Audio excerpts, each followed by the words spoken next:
오늘 우리에게 주어진 말씀 요한복음 14장 25절로 31절까지의 말씀을 통해서 오늘 하나님의 말씀 듣고 또 하나님의 음성 듣고 또 그 말씀에 순종하며 나아가는 저와 우리 사랑하는 모든 성도 여러분들 되시기를 바랍니다. 네, 감사합니다. 우리가 계속 지난주와 동일하게 같은 제목으로 말씀을 나누는데요. 제목 함께 있습니다. 시작. 또 다른 보혜사 성령. 또 다른 보혜사 성령. 또 다른 보혜사니까 먼저 보혜사가 있었고요. 그 다음에 또 다른 보혜사가 있는데 그분이 바로 성령님이시다. 그럼 먼저 있었던 보혜사는 누구시라고요? 예수님. 우리가 지난 시간에 말씀을 기억하시면 예수님께서 보혜사시다라고 우리가 말씀 나눴어요. 그리고 또 다른 보혜사를 보내주셨는데 그분이 바로 성령님이시다. 성령에 관한 말씀을 또 한번 좀 이번 주도 한번 좀 나누려고 합니다. 우리가 14장에 앞서 13장 말씀부터 보면 예수님의 제자들이 4명이 등장을 합니다. 13장 36절부터 쭉 해가지고 14장 1절부터 4명의 제자들이 예수님께 질문을 하고 있어요. 가장 먼저 나온 사람은 13장 36절에 예수님의 수제였던 베드로였습니다.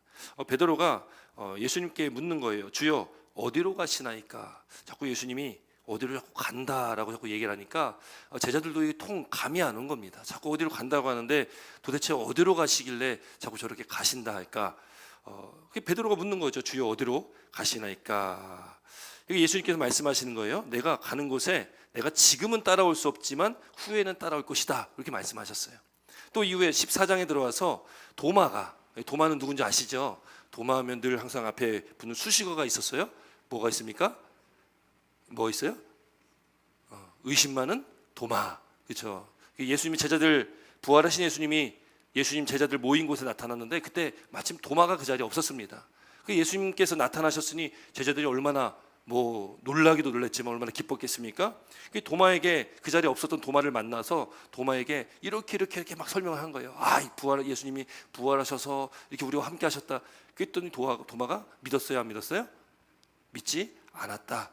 그래서 우리는 의심 많은 도마다라고 수식어를 늘 붙였잖아요. 그러나 결국 예수님이 그 도마를 만나 주시기 위해서 또 그 자리에 또 임하시는 거예요. 또 오시는 겁니다.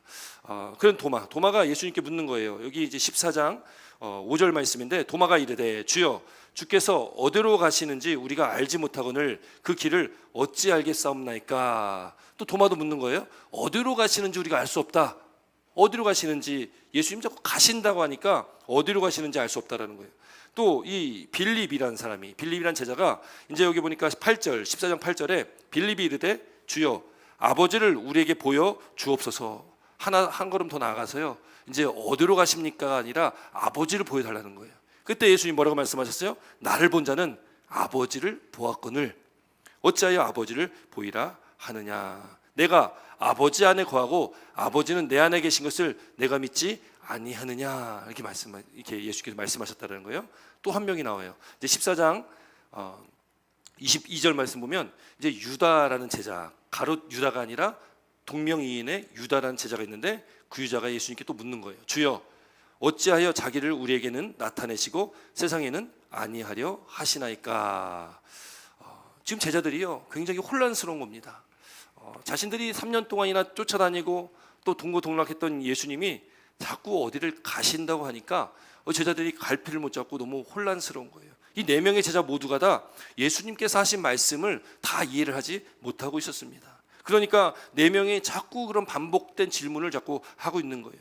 여러분 질문이 나쁜 건 아니겠지만 그러나 예수님께서 그렇게 말씀하셨지만 믿지 못하는 제자들의 모습을 보고 있다라는 거죠. 물론 그 시대에 우리가 그 시대에 동시대 예수님 제자라면 우리도 마찬가지였을 것입니다. 우리는 이미 하나님께서 우리에게 성경 말씀을 주셨기 때문에 이 성경 말씀 안에 이루어진 모든 말씀들을 다 알고 있기 때문에 우리는 그러려니 하지만 그 당시 예수님의 제자들은 알 턱이 없죠. 우리도 그 당시에 있다면 아마 우리도 마찬가지였을 거예요. 그렇게 예수님께서는 자꾸 가신다라고 말씀하는 거예요. 오늘 이제 본문 말씀 그렇게 예수님께서 가시면 너희들에게 유익하다라고 말씀을 하는 거죠.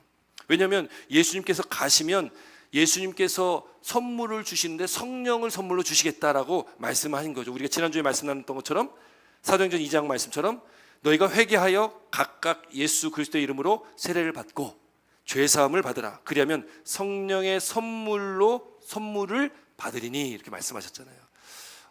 우리가 예수 앞에 나와서 예수를 믿고 또 그분 앞에 나아갈 때에 성령을 우리에게 선물로 주신다. 그래서 예수님께서 우리에게 또 다른 보혜사를 보내주신다. 그분이 바로 성령님이시다. 그래서 지난주에 말씀 나눴던 16절 말씀에 내가 아버지께 구하겠으니 그가 또 다른 보혜사를 너에게 주사 영원토록 너와 함께 있게 하리니. 그 성령님을 오늘 다시 한번 이야기를 합니다. 여러분, 성령, 보혜사, 우리 지난 시간에도 말씀 나눴지만 우리말로 그 뜻을 풀이하면 위로자, 상담자, 대언자, 또 옆에 계신 분, 뭐 이렇게 우리가 볼 수 있어요. 성령님은 우리와 함께 하시면서 우리를 위로하시는 분이고요, 또 우리를 또 상담해 주시는, 그렇게 우리 마음을 너무나 잘 아시고 우리 마음 가운데 우리 마음을 위로하시는 분, 또 우리 옆에 계시면서 우리를 돕는 분, 성령의 권능, 뭐 이런 말씀을 우리가 나누지 않습니까? 제자들의 입장에서 예수님은 눈에 보이셨던 분입니다. 그 당시에 예수님은 제자들의 입장에서 눈에 보이셨던 분이에요. 그 눈에 보이는 예수님이 이제 가시는 대신 누구를 보내주시냐? 보이지 않는 성령을 보내주시는 거예요. 우리는 예수님을 눈으로 보지 못했습니다. 눈으로 보지 못한 예수님도 보지 못했지만 또 성령님 또한 우리 눈에 보이지는 않으세요. 그분 영이시니까 어떤 형체를 갖고 나타나시지 않죠. 여러분, 그러나 제자들이요, 보이지 않는 성령을 통해서, 그 보이지 않는 예수님이 부활 승천하신 다음에 하늘나라로 올라가시잖아요. 그 예수님이 이제 이 땅에 안 계시잖아요. 그런데 보이지 않는 성령을 통해서 그들이 봤던 예수님, 그러나 승천하신 이후에 보이지 않는 예수님을 더 잘 볼 수 있게 됐다. 우리도 마찬가지입니다. 우리 예수님을 눈으로 본 적은 없으시잖아요. 저도 본 적 없습니다. 그러나 보이지 않는 성령이 우리 가운데 임하시고 성령이 내주하시는 그 은혜를 체험하고 있는 사람은 우리가 눈으로 보지 못한 그 예수님을 우리는 더 잘 볼 수 있고 깨달을 수 있고 그분과 함께 우리는 살아갈 수 있다는 것을 믿으시길 주의 이름으로 축원드립니다. 여러분, 성령이 내 안에 계시면 그분을 우리는 느낄 수가 있습니다. 그분을 체험할 수가 있는 거예요. 보이지 않는 예수님, 그분을 우리는 알 수가 있는 겁니다. 들리지 않는 예수님의 말씀, 우리 성경이 우리 손에 있지만 그 하나님의 말씀, 이 말씀이 깨달아지게 하는 것, 또 이 말씀을 더 기억나게 하는 것, 그 역할이 바로 성령님께서 하시는 것이라는 거예요. 예수님께서 가시면, 예수님께서 그렇게 제자들에게 말씀하신 것처럼 예수님께서 가심으로써 제자들이 이제는 그 보이지 않는 것 가운데 이 제자들은 그 성령을 깨닫고 또 보이지 않는 예수님을 그들은 깨달을 수 있고 예수님과 함께 그들은 살 수 있게 됐다라는 거죠. 그들이 그렇게 예수님을 보내고 그들이 성령의 충만함을 사도행전 2장에 성령 강림 사건으로 경험하게 됩니다. 체험하게 됩니다. 여러분, 그렇게 성령께서 제자들 가운데 임하셨을 때에 여러분, 그들의 삶은 변화가 됩니다. 그동안은 그들이 눈에 보이는 것들을 쫓아다녔다면, 눈에 보이는 예수님을 이렇게 쫓아다녔지만 이제는 눈에 보이지 않는 것을 그들은 분명히 믿고 그는 따라가는 존재가 됐다라는 거예요. 눈에 보이지 않는 예수님을 그들은 일평생 그 예수님을 위해서, 그 복음을 위해서 목숨을 바쳐서 살아가는 인생들이 되었다라는 거예요. 그동안 그들은 눈에 보이는 것들, 이 세상에서 눈에 보이는 대표적인 것을 돈, 시간, 목숨, 우리가 가장 중요하게 여기는 건 많은 것들이 있습니다. 그런데 제자들이요, 성령의 강림 이후에 그들은 눈에 보이는 것을 더 이상 중요하게 여기지 않습니다. 눈에 보이지 않는 것, 그 영원하신 그 실체를 바라보고 소망하며 살아간다는 거예요. 여러분, 우리가 성령 충만함 가운데 성령 안에 우리가 살아가면 여러분, 우리가 이 세상에 눈에 보이는 것들 여기에 연연치 않게 되는 거예요. 우리는 이제 눈에 보이지 않는 영원한 하나님 나라를 소망하고 살아갑니다. 이 땅에서의 눈에 보이는 이 모든 것들이 중요한 것이 아니라 우리는 이보다 더 값지고 중요한, 우리는 하나님 나라를 소망하고 우리는 그곳에서 우리가 영원한 삶을 누릴 것을 우리는 소망하며 살아가게 된다는 거죠. 이제 눈에 보이는 것이 중요한 것이 아니라 눈에 보이지 않는 것이 중요하다. 여러분, 눈에 보이는 것은 자주 말씀드리지만 썩어질 것들이지만 눈에 보이지 않는 것, 바로 그것은 영원한 진리시고 바로 그것이 바로 진리 되시는 예수 그리스도 또 하나님의 말씀이라는 것을 믿으시길 주의 이름으로 축원드립니다. 그래서 우리는 가치 있는 것을 우리는 믿고 살아가는 겁니다. 썩어지지 않을 하나님의 말씀을 붙들고 살아가는 거고요. 썩지 않을 그 진리 되신 예수 그리스도를 우리는 붙들고 나아가는 겁니다. 믿음은 바라는 것의 실상이요 보이지 않는 것들의 증거다. 우리는 눈으로 보지 못했지만 그 실상이 있는 것을 믿음으로 우리는 바라보고 있는 거예요. 믿음의 눈을 들면 우리는 그 하나님 나라를 볼 수 있고 우리가 그 주님을 볼 수 있다는 것을 믿으시길 주 이름으로 축원드립니다. 여러분, 예수님이 가심으로써 이 제자들이요 큰 변화가 있게 되는 거예요. 오늘 본문 25절 26절에는 이렇게 말씀하고 있어요. 함께 있습니다. 25절 26절입니다. 시작. 내가 아직 너희와 함께 있어서 이 말을 너에게 하였거니와 보혜사 곧 아버지께서 내 이름으로 보내실 성령 그가 너희에게 모든 것을 가르치시고 내가 너희에게 말한 모든 것을 생각나게 하리라. 아멘. 여기 25절 초반에 보니까 내가 아직 너희와 함께 있어서, 이때는 언제예요? 아직 예수님이 제자들과 함께 계실 때예요. 그러니까 예수님이 눈에 보입니다. 함께 거하고 있을 때예요. 그런데 26절 보혜사 곧 아버지께서 내 이름으로 보내실 성령, 이분은 눈에 보이지 않는 분입니다. 그분이 내가 가면, 예수님께서 가면 성령께서, 아버지께서 예수님의 이름으로 보내실 그 성령이신데 그 성령이 어떤 일을 하냐? 너에게 모든 것을 가르치시고 또 예수님께서 너희에게 말씀하신 것들을 생각나게 하신다라는 거예요. 여러분, 성령이 우리 안에 내주하셔야 된다. 성령이 우리 안에 충만해야 된다. 여러분, 이거는 해도 그만 안 해도 그만이 아니에요. 예수를 믿는다면 예수님께서 나의 하나님 되시고 주 되심을 우리가 인정하고 그분을 나의 주 나의 하나님으로 영접했다면 이미 성령은 우리 안에 거하시는 거고, 그 성령이 거하심을 우리가 믿고 우리는 성령의 충만함 가운데 그 성령에 민감하게 반응하며 우리는 살아가야 된다는 거죠. 예수님은 지난주의 말씀에 이 또 다른 보혜사, 그분이 영원토록 너희와 함께 하신다라고 말씀하셨습니다. 그 임마누엘이잖아요. 임마누엘 하나님. 그 임마누엘 하나님, 성령께서 우리 가운데 임하시면 영원토록 저와 여러분들과 함께 하시는 분이에요. 우리와 함께 하시면서 우리를 돕는 분입니다. 여러분, 표정 보니까 별로 안 믿어지는 것 같은데 성령께서 우리와 함께 하시고 우리를 도우십니다. 우리에게 힘과 능력을 주시는 분이에요. 깨닫게 하시는 분입니다. 여러분, 그분이 우리에게 가르쳐 주시는데 뭘 가르쳐 주시겠습니까? 여러분, 여기서 오해하지 말아야 될 게, 그럼 성령 충만 받으면 공부도 안 해도 되고 그냥 열심히 기도하면 막 시험 보면 100점 맞고, 여러분, 그런 일은 절대 일어나지 않습니다. 주님께 가르쳐 주시는 건 뭐예요? 모든 것을 가르쳐 준다. 이 모든 것은 뭘 말씀하고 있겠습니까? 하나님의 말씀입니다. 이 세상에 썩어질 이 세상 것들이 아니라 썩지 않을 영원한 진리를 우리에게 가르쳐 주시는 거예요. 그 영원한 진리를 갖고 있는 사람만이 구원을 얻을 수가 있고, 그 진리를 소유하고 그 진리를 믿고 진리 가운데 살아가는 사람들이 하나님께서 기뻐 받으시는 사람들 아니겠습니까? 예수님께 그렇게 가시면 이제 예수님께서 제자들과 함께 계시다가 그분이 이제 십자가에 달려 죽으시고 부활 승천하셔서 제자들과 함께 계시지 아니하면 이제는 그분의 말씀을 제자들이 직접 들을 수도 없고 직접 그분을 볼 수도 없고 배울 수도 없고 그 예수님께 질문할 수도 없잖아요. 예수님께서 그렇게 3년 동안 함께 계시다가 제자들 곁을 떠나시면 이제는 그 허무함이 얼마나 크겠습니까? 그 허전함이 얼마나 크겠습니까? 그렇게 의지했던 분인데, 그런데 그분이 이제는 가신다, 안 계신다, 여러분, 그 마음이 얼마나 공허하겠습니까? 그러나 예수께서 말씀하셨잖아요. 고아처럼 내버려 두지 않으신다라는 거예요. 고아처럼 내버려 두지 않고 예수님께서, 아버지께서 내 이름으로 보내실 성령을 반드시 보내주신다라는 약속을 해주시는 거예요. 그러니 제자들에게 예수께서 하신 말씀이 뭐예요? 마음에 근심할 필요가 없다라는 거예요. 근심할 필요가 없다. 왜요?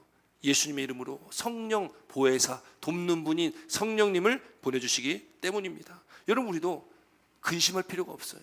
왜요? 우리 안에 성령님이 계시거든요. 그런데 우리는 그거를 믿지 못하는 것, 내 안에 성령이 계시다는 것을 우리는 뭔가 확신하지 못하는, 그래, 교회 가니까 내 안에 계시다고는 하니까 그래, 내 안에 계신다, 그 정도에서 더 이상 그 믿음이 우리가 성장하지 못하는 그걸 확신하지 못하는, 오늘 찬양되었듯이 내 마음이 확정되고 확정되었사오니, 우리 마음이 확정되어야 되는데 뭔가 부족한 거죠. 긴가민가 한 겁니다. 제자들이 자꾸 지금 예수님께 질문을 하듯이 확실하지 않은 것 같아 보니까 우리가 우리 마음을 온전히 하나님께 드리지 못하고 우리 마음도 온전히 확정되지 못하는 상태. 어쩌면 여러분 우리가 그런 상태에 있진 않나. 여러분 우리가 우리 마음을 한번 돌아보시는 시간 됐으면 좋겠습니다. 여러분 예수님께서 이 땅에 오셔서 그렇게 하나님의 사명을 감당하시고 예수님이 성령을 보내주셨는데, 오늘 여기 26절 말씀 보니까 여기 26절에 아주 중요한 부분이 있어요. 여기 26절 다시 한번 있습니다. 26절입니다. 시작. 보혜사 곧 아버지께서 내 이름으로 보내실 성령, 그가 너에게 모든 것을 가르치시고 내가 너희에게 말한 모든 것을 생각나게 하리라. 아멘. 여기 중요한 부분이 뭐냐면, 뭐 다른 것도 다 중요하지만 여기 예수님께서요, 그가 너희에게 라는 말을 쓰셨잖아요. 그가 너희에게. 그는 누구예요? 그는 누구예요? 그는 누굽니까? 아시는데 대답을 안 하시는 건가? 아니면 모르셔서 대답 안 하시는 거예요? 그는 누구실까요? 성령님, 성령님이세요. 예수님께서 말씀하시는 거잖아요. 예수님께서 말씀하시는데 그가 너희에게 모든 것을 가르치시고, 이 그는 성령이에요. 여기 보면 보혜사 곧 아버지께서 내 이름으로 보내실 성령, 그가 이렇게 하시잖아요. 그가 누구라고요? 그가 누구라고요? 성령님이세요. 여러분 왜 이 부분이 중요하냐면, 이 성령이라니 그 단어 자체가 인격적인 것을 의미하고 있어요. 그냥 어떤 대상 뭐 그런 것이 아니라 분명한 인격을 가지고 있음을 말씀하고 있는 그런 단어입니다. 그냥 성령이 단지 어떤 힘, 그래서 우리가 뭐 성령 충만하면 막 방언하고 막 어떤 은사가 막 나타나고 막 이런 걸 생각할 때가 많거든요. 왜냐하면 우리나라도 저도 그런 분위기 속에 자라왔지만 그런 걸 경험하다 보니까 이 성령에 대한 어떤 좀 왜곡된 그런 마음을 가지고 계시는 분도 있어요. 좀 이상한 거죠. 막 교회에서 막 들고 뛰고 막 불로불로 막 하고 그러면은 막 이렇게 이런 사람들 아닌가 막 그렇게 이야기하는 사람들도 있었고요. 그래서 성령이 더 이상 성령은 역사하는 시대가 아니다 뭐 이렇게 얘기하는 이상한 사상을 가진 사람들도 있습니다. 여러분 성령은요 그저 어떤 힘, 어떤 은사 뭐 이런 게 성령을 나타내는 것이 아니라 성령은요 인격적인 분이신 거예요. 왜요? 성령도 누구세요? 하나님이세요. 삼위 하나님이시잖아요. 성부 하나님, 성자 예수님, 성령 하나님, 이 삼위 하나님이세요. 이 성령도 인격적인 분이십니다. 하나님이세요. 여러분 그렇기 때문에 우리는 이 성령님을 인격적으로 우리는 늘 관계를 갖고 살아가는 거죠. 하나님과도 또 예수님과도 우리 인격적인 관계를 갖고 있듯이 성령님과도 우리는 인격적인 관계를 갖고 있어야 되는 거예요. 그러니까 우리는 인격적인 관계가 뭡니까? 여러분 우리도 지금 여기 우리 성도님들 함께 앉아 계시지만 우리 서로 다 인격적인 관계를 가지고 있잖아요. 그래서 서로 인격적인 관계 가운데 서로 존중하며 살아가는 거 아니겠습니까? 이 교회라는 공동체 안에, 속회라는 공동체 안에, 선교회라는 공동체 안에서, 아니 가정이라는 그 공동체 안에서 여러분 우리는 인격적인 관계를 서로 다 갖고 있잖아요. 하나님과 우리의 관계도 마찬가지입니다. 하나님이요, 아니 성령님이 마치 알라딘 요술램프에 나오는 누가 나옵니까? 거기 이게 비비면 누가 나와요? 지니가 나오죠. 지니. 하나님이 그런 분이 아니라는 거예요. 내가 필요할 때 좀 문질러대면 나오시는 분이 아니에요. 하나님은 우리와 함께하고 계시는 분입니다. 우리와 함께 하시는 그분은 인격적인 분이시기 때문에 우리와의 관계 속에 인격적인 관계를 갖기를 원하시는 거예요. 근데 여러분 옆에 저기 영천형제 부부가 앉아 계시는데 옆에 앉아 있는데도 관심도 안 갖고 말 한마디 걸지도 않고 그냥 아무렇지도 않게 그냥 있는 듯 없는 듯 그렇게 살아가면 여러분 이게 인격적인 관계입니까? 아닙니까? 그죠? 예, 아니죠. 아니 부부인데 더군다나 부부가 지금 그런 상태에 있으면 그게 온전한 부부입니까? 아닙니까? 아니잖아요. 여러분 인격적인 관계는 서로 소통을 해야 되고 서로 밀접한 뭔가 접촉점이 항상 있어야 되는 거잖아요. 여러분 하나님과 우리의 관계가 그런 관계라는 거예요. 성령님과 우리의 관계가 그런 관계라는 겁니다. 그런데 실상 우리의 삶에는 접촉점이 없는 거죠. 그래서 제가 지금 몇 주 동안 말씀드린 게 삶의 매 순간순간마다 그런 접촉점을 한번 좀 찾아보십시오. 그런 시간 한번 마련해 보십시오. 어떻게 그래 보셨습니까? 그래 보셨어요? 그래도 끄덕끄덕 하시는 분들 계시니까 감사합니다. 그런 시간들이 필요한 거잖아요. 왜요? 그런 관계가 없으면 그게 무슨 인격적인 관계입니까? 하나님을 그냥 무시하고 살아가는 거죠. 성령님을 그냥 무시하고 살아가는 겁니다. 어쩌면 우리가 그렇게 많은 시간들을 보내고 살아갑니다. 하나님 원하시는 관계는 그런 관계가 아니잖아요. 하나님 원하시는 관계는 아주 친밀한 관계. 그래서 하나님을 알다라는 표현이 뭐예요? 알다. 여러분 히브리어로 알다가 야다라는 단어 쓰는데, 야다 자주 인용해서 말씀드렸죠. 야다라는 단어는 부부 관계를 의미하는 거예요. 부부 관계. 남들이 모르는 그 부부만이 알 수 있는 그런 친밀한 관계, 그걸 말하는 것이 야다의 의미예요. 하나님과의 관계도 그런 관계를 갖기를 원하시는 게 하나님의 그 마음이세요. 근데 우리는 여전히 하나님이 짝사랑하게 만드는, 우리는 하나님을 생각지도 않고 그렇게 살다가 그냥 교회에 와서 아니면 가끔 이렇게 가끔 생각하는 것도 감사한 일이겠죠. 좋은 일이겠지만, 여러분 성령님은요 인격적인 관계세요. 그래서 우리는 그 성령님을 어떤 성령의 능력, 권능, 뭔가 폭발적인 어떤 에너지, 파워, 이런 어떤 그런 능력으로 우리가 바라보는 게 아니라 이분은 하나님이시다. 하나님이시기 때문에 우리는 인격적인 관계를 가져야 된다. 왜냐면 이게 잘못돼가지고 요즘에 나온 많은 이단 사상들이 있는데요. 그게 이제 은사주의라는 것. 또 은사주의에서 나온 게 신사도 운동이라는 것도 있습니다. 이 은사주의는 말씀보다 어떤 게 체험을 더 강조를 해요. 영적 체험. 그래서 방언, 병 고치는 거, 귀신 쫓아내는 거, 뭐 이런 것들 굉장히 중요시합니다. 이 신사도 운동도 마찬가지입니다. 이 초대교회 사도들이잖아요. 사도들은 예수님 제자를 사도라고 하잖아요. 신사도니까 그 사도가 다시 이 시대에도 사도가 있다는 거예요. 그러니까 사도들이 행했던 일들이 이 시대도 일어난다는 거예요. 뭐 직통 계시, 하나님께 내가 음성을 들었다, 직통으로 내가 계시를 받았다, 이런 이야기들을 한다는 거죠. 여러분 오늘날에 그런 사람들 참 많습니다. 그럼 성령은 하나님이시고 인격적인 분이신데, 그걸 하나의 어떤 역사, 뭔가 은사는 하나님께 주시는 선물입니다. 선물. 근데 우리가 이렇게 한쪽에 치우쳐 보면 그렇게 된다는 거죠. 뭐 미국에서 비냐드 운동이라고 했던 한 80년대 막 되게 유명했던 비냐드 운동도 있고, 또 나이지리아의 티비 조슈아라고, 이분은 그 뭐 막 엄청나게 막 그 사람들 앞에서 뭐 손수건 던지면 손수건 잡으면 막 병 고쳐지고 뭐 막 그런 사람이고요. 막 귀신 쫓는 일들. 또 그분 밑에서 조금 이게 뭐 영향받은, 한국에 저번에도 한번 설명드렸는데 박혁이란 젊은 청년이 있습니다. 그 유튜브 상에서 뭐 정말 연예인처럼 그렇게 활동을 해요. 그러면서 남미 이런 나라를 가가지고 뭐 집회하면서 뭐 귀신 쫓아내고 막 이런 일들을 하거든요. 또 그 박혁이라는 사람 영향받아가지고 우리나라에 그런 사람들이 되게 많아졌어요. 정재한이라는 젊은 남자, 아주 잘생겼어요. 그런 사람도 있고, 김준이라는 어떤 여자분도 있고, 뭐 시스터 지라고 해가지고 뭐 그런 사람들도 있고 많습니다. 그런 사람들이 이제 은사주의, 잘못된 신사도 운동을 하고 있고요. 하나님 말씀이 아니라 어떤 그런 나타나는 현상에 집중하고 있다는 거죠. 물론 은사를 거부하는 것이 아닙니다. 방언, 여러분 우리가 고린도전서 13장 말씀 가면 그게 사랑장이라는 말씀이 고린도서 13장인데요. 이 13장의 앞에도 성령의 은사에 대해서 나와요. 12장이. 한번 기억하셨다가 꼭 한번 읽어보시기 바랍니다. 고린도전서 12장, 또 13장이 사랑장이고 14장에 또 성령에 대해서 또 나옵니다. 성령의 은사를 사모해라, 더 큰 은사를 사모해라, 이거 말씀하셨기 때문에 우리 사모해야 돼요. 방언 못하시는 분은 방언 사모하시기 바랍니다. 병 고침의 은사, 여러분 사모하시기 바랍니다. 은사 사모하라고 말씀하셨어요. 이건 선물입니다. 그런데 그게 전부가 아니라는 거예요.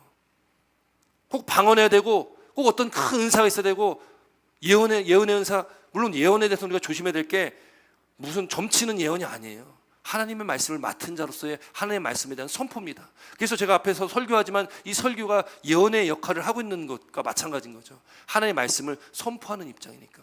여러분 속장님들도 속회할 때 말씀을 전하시잖아요.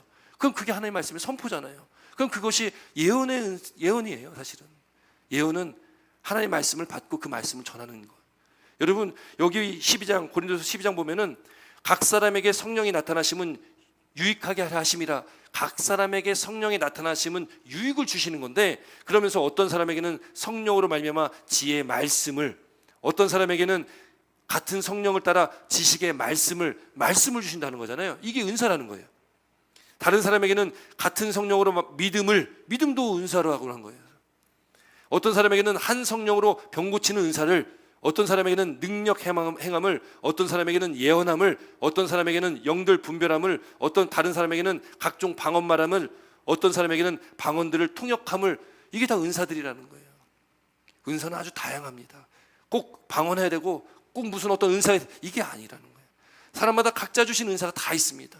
말씀 잘 전하는 것도 은사잖아요. 여러분, 이건 선물이기 때문에 하나님 주실 수도 있고 안 주실 수 있는 거예요. 믿음도 하나의 은사라고 말씀하고 있고요. 제일 중요한 은사, 여기 12장 마지막 부분에 보면 이렇게 말씀하고 있어요. 너희는 더욱 큰 은사를 사모해라. 은사 중에 가장 큰 은사가 있대요. 더욱 큰 은사가 있대요. 그 은사를 사모하래요. 내가 또한 가장 좋은 길을 너에게 보이리라. 이게 12장 마지막 절인데, 그 다음에 나오는 13장이 뭐예요? 사랑에 대한 거예요. 여러분, 가장 큰 은사가 뭘까요?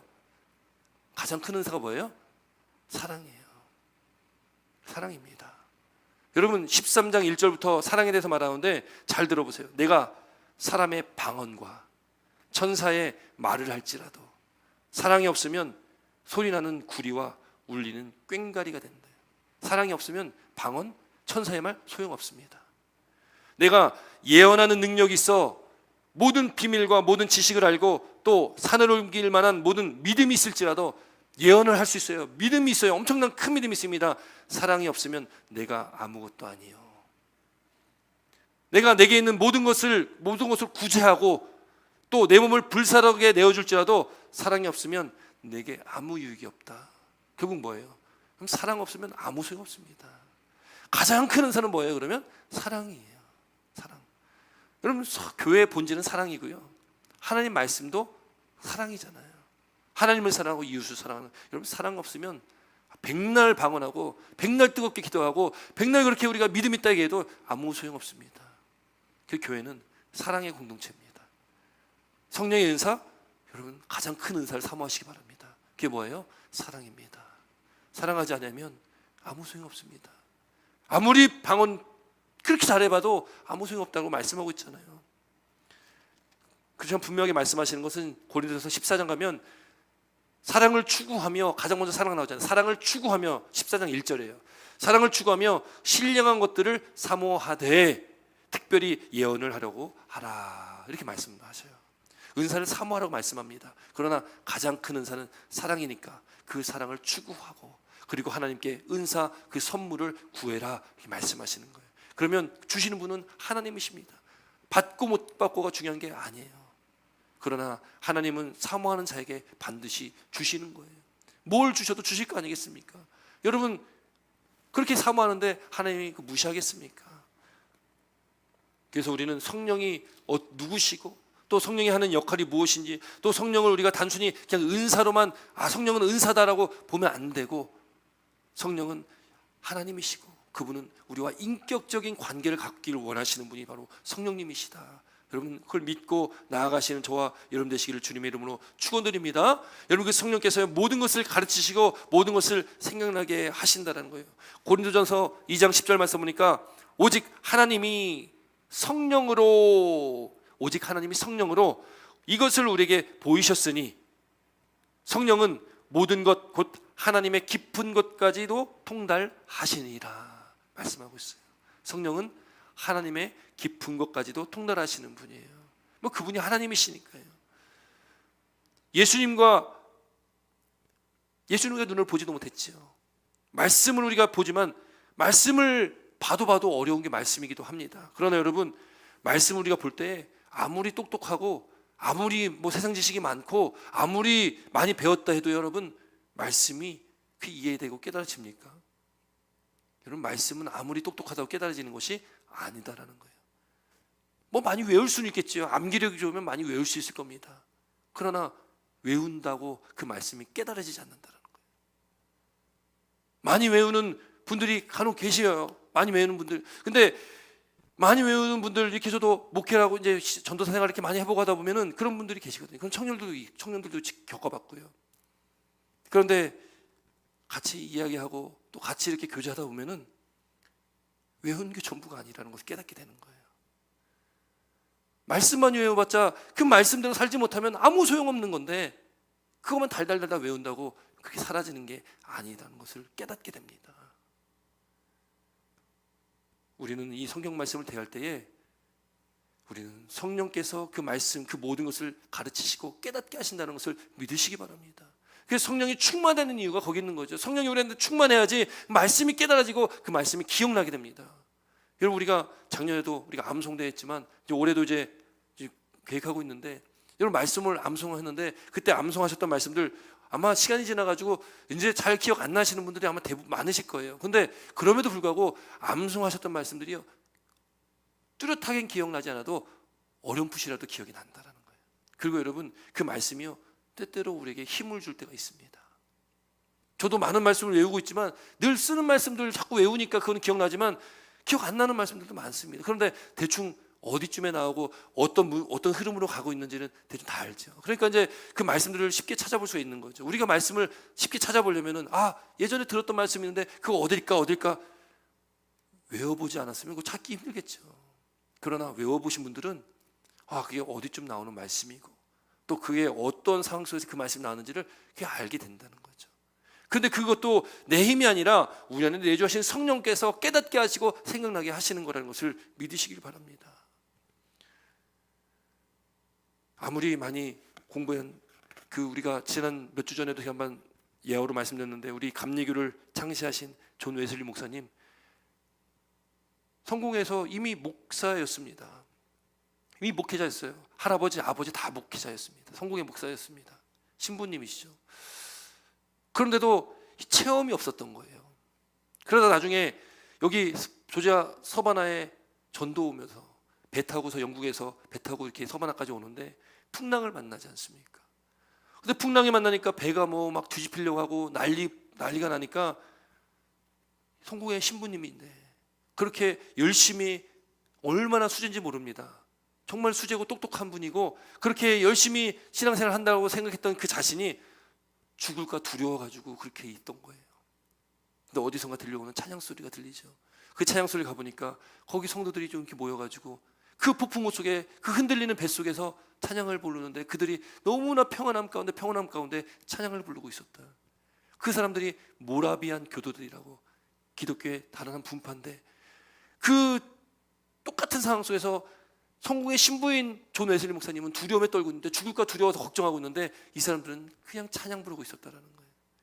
나중에 존 웨슬리 목사님이 올더게이트가 거리를 걷다가 그 예배 장소에 가서 그 드렸던 예배가 모라비안 교인들의 예배인데, 거기서 로마서의 말씀 듣다가 그가 거기서 회심을 하게 되고 그가 거기서 그 체험을 하게 되는 거예요. 내 마음이 뜨거워졌다. 그럼 그게 체험 아니겠어요? 그때 체험했다고 존 웨슬리 목사님이 일기에다가 쓴 거죠. 그때 그 로마서 말씀 듣는데 내 마음이 뜨거워지면서 그동안 내가 믿고 있었던 것들, 내가 체험 없이 믿었던 것들, 그때 그가 그렇게 회심한 이후에 그 삶은 변하게 되는 거죠. 아무리 공부 많이 해도 깨닫지 못할 때 깨닫지 못하는 거 아니겠습니까? 여러분, 성령의 충만함 가운데 하나님의 말씀을 깨닫는 은혜 있길 주의 이름으로 축원드립니다. 여러분, 그렇게 예수님께서 가시면서 성령께서 우리를 깨닫게 하시고 생각나게 하시는 거예요. 그리고 또 하나, 오늘 27절 말씀 보겠습니다. 27절 함께 있습니다. 시작. 평안을 너희에게 끼치노니 곧 나의 평안을 너희에게 주노라. 내가 너희에게 주는 것은 세상이 주는 것과 같이 아니하니라. 너희는 마음에 근심하지도 말고 두려워하지도 말라. 아멘. 성령께서 주시는 유익이 있어요. 그걸 뭐예요? 평안을 너희에게 주신다는 거예요. 평안을 주신다. 물론 이 평안은 예수님께서도 주시는 평안입니다. 그래서 요한복음 16장 말씀 보면 이것을 너에게 이르는 것은 16장 33절인데 너희로 내 안에서 평안을 누리게 하려 함이라. 세상에서는 너희가 환난을 당하나 담대하라. 내가 세상을 이겨노라. 이 평안함은 주님께서 주시는 평안입니다. 그런데 주님께서 주시는 평안, 그 평안함은 성령께서 우리에게 주시는 평안이라는 거죠.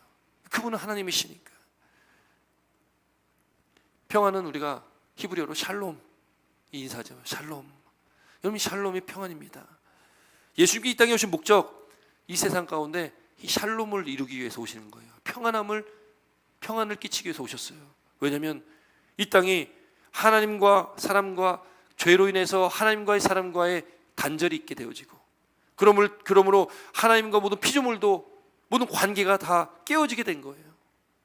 하나님의 본래 만드셨던 창조의 질서가 깨어지게 됐습니다. 뭐로요? 인간들이 죄로 인해서. 깨어진 관계를 회복하시기 위해서 이 땅에 오신 분이 누구예요? 예수님이세요.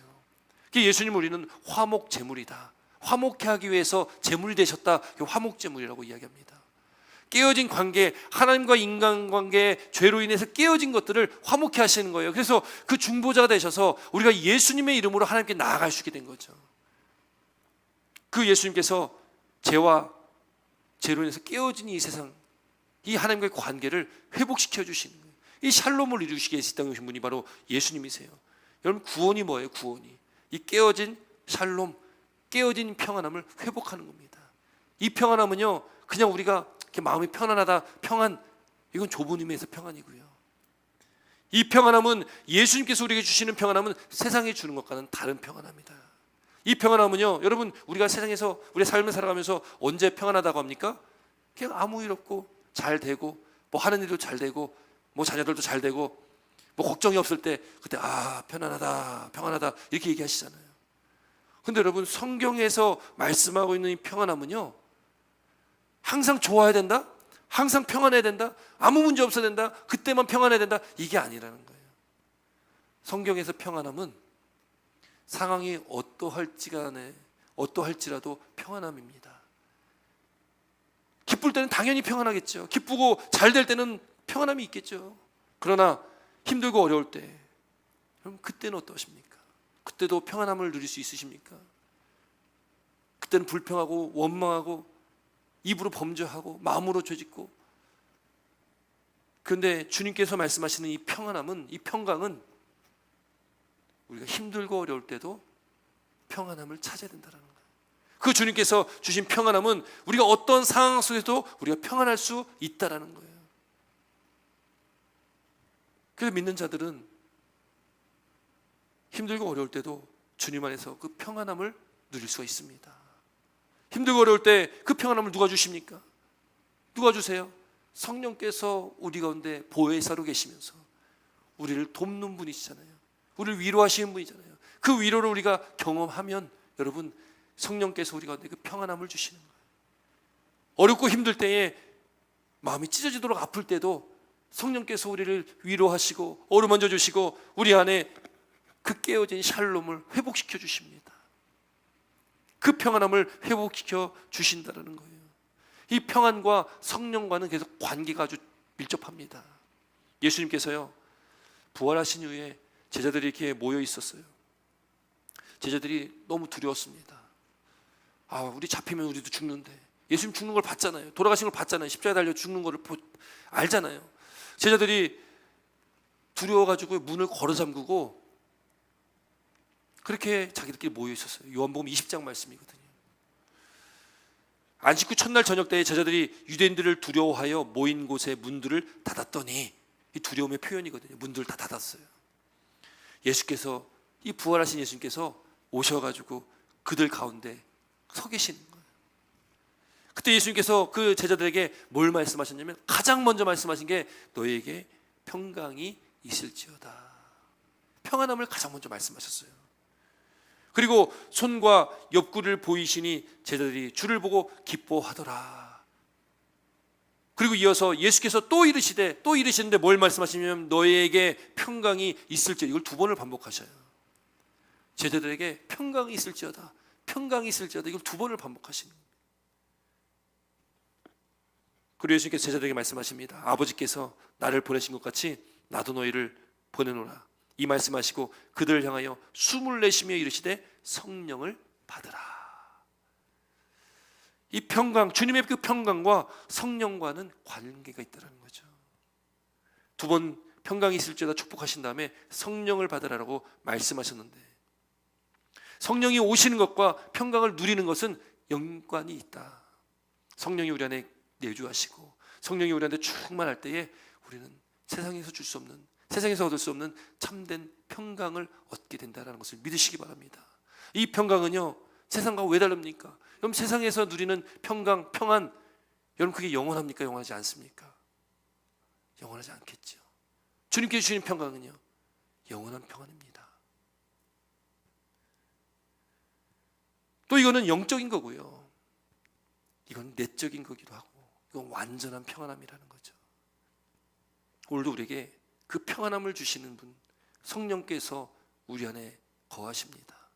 아니 그게 확신 들지 않는다면 오늘 주님, 내가 예수님 믿고 내가 성령 충만한 가운데 살게 하여 주시옵소서, 이렇게 오늘 함께 기도하는 시간 되시기를 주님의 이름으로 다시 한번 축원드립니다. 여러분 그렇게 우리가 평안함을 누릴 수 있는 자로 살아가는 것, 그 성령 충만한 자가 누릴 수 있는 참된 평안함, 그 평안함이 우리 삶 가운데 있어야 되는 거죠. 내가 너에게 주는 것은 세상에 주는 것과 같지 않다. 하나님께 주신, 주님께 주신 것은 영원한 평안이고, 그 평안 속에서 사실 우리 삶 속에 예기치 않은 많은 어려움이 있을지라도 그때에 우리가 주를 바라보면 주님께서 우리를 위로하시고 우리에게 참 평안함을 주신다는 것을 믿으시기 바랍니다. 이건 경험해 보신 분들은 다 아는 사실이잖아요. 힘들고 어려울 때 주를 바라보시면 여러분 주님의 그 위로를 느낄 수가 있고 그 평강이 우리 가운데 있게 되어진다. 그래서 예수님께서 예수님 제자들에게 너희는 마음에 근심하지도 말고 두려워하지도 말라, 이렇게 말씀하셨어요. 왜 제자들이 두려워하고 근심합니까? 예수님 말씀을 깨닫지 못하기 때문이고, 그 말씀을 믿지 않고 그분 또한 믿지 않기 때문에 그런 거죠. 우리가 두려워하고 근심할 때 있죠. 인간이기 때문에, 연약할 때문에 그럴 때가 있습니다. 그러나 빨리 거기서 우리는 일어서야 되는 것이 주님께서 우리에게 명령하셨기 때문에 너희 마음에 근심하지 말고 두려워하지 말라. 여러분 거기에 매여 있으면 사탄이 그걸 이제 이용하기 시작하는 겁니다. 끊임없는 근심으로, 끊임없는 두려움으로, 끊임없는 원망 불평으로 우리를 몰아 끌고 들어가는 거죠. 그러나 우리가 자칫 근심하다가 또 두려워할 때 있을 텐데, 그때 우리가 빨리 우리가 믿음의 눈을 들어서 주를 바라보고 우리 안에 내주신 성령을 의지해서 우리가 기도하며 나아가면 여러분 그게 바로 하나님의 말씀을 믿고 그 말씀을 따라 순종하는 삶이 되어진다는 거죠. 우리 믿음의 삶 가운데 또 주어진 이 한 주, 남은 한 주를 살아갈 때에 우리 안에 내주신 성령, 그 인격적인 성령 하나님, 그분과 깊은 교제 속에 그분이 깨닫게 하시는 하나님의 말씀의 은혜를 누리시고, 또 그분이 주시는 성령의 그께서 주시는 평안함 가운데 우리가 감사와 기쁨이 넘치는 복된 믿음의 삶이 되시기를 주 이름으로 축원드립니다. 마음에 근심하지 말고 하나님을 믿으니 또 나를 믿으라 라고 말씀하셨던 그분, 우리가 오직 성령의 충만함 가운데 강하고 담대한 믿음으로 남은 한 주간의 삶도 승리하시고, 그리고 성령 충만한 삶으로 또 주님과 깊은 교제 가운데 살아가시기를 바랍니다. 기도드리겠습니다.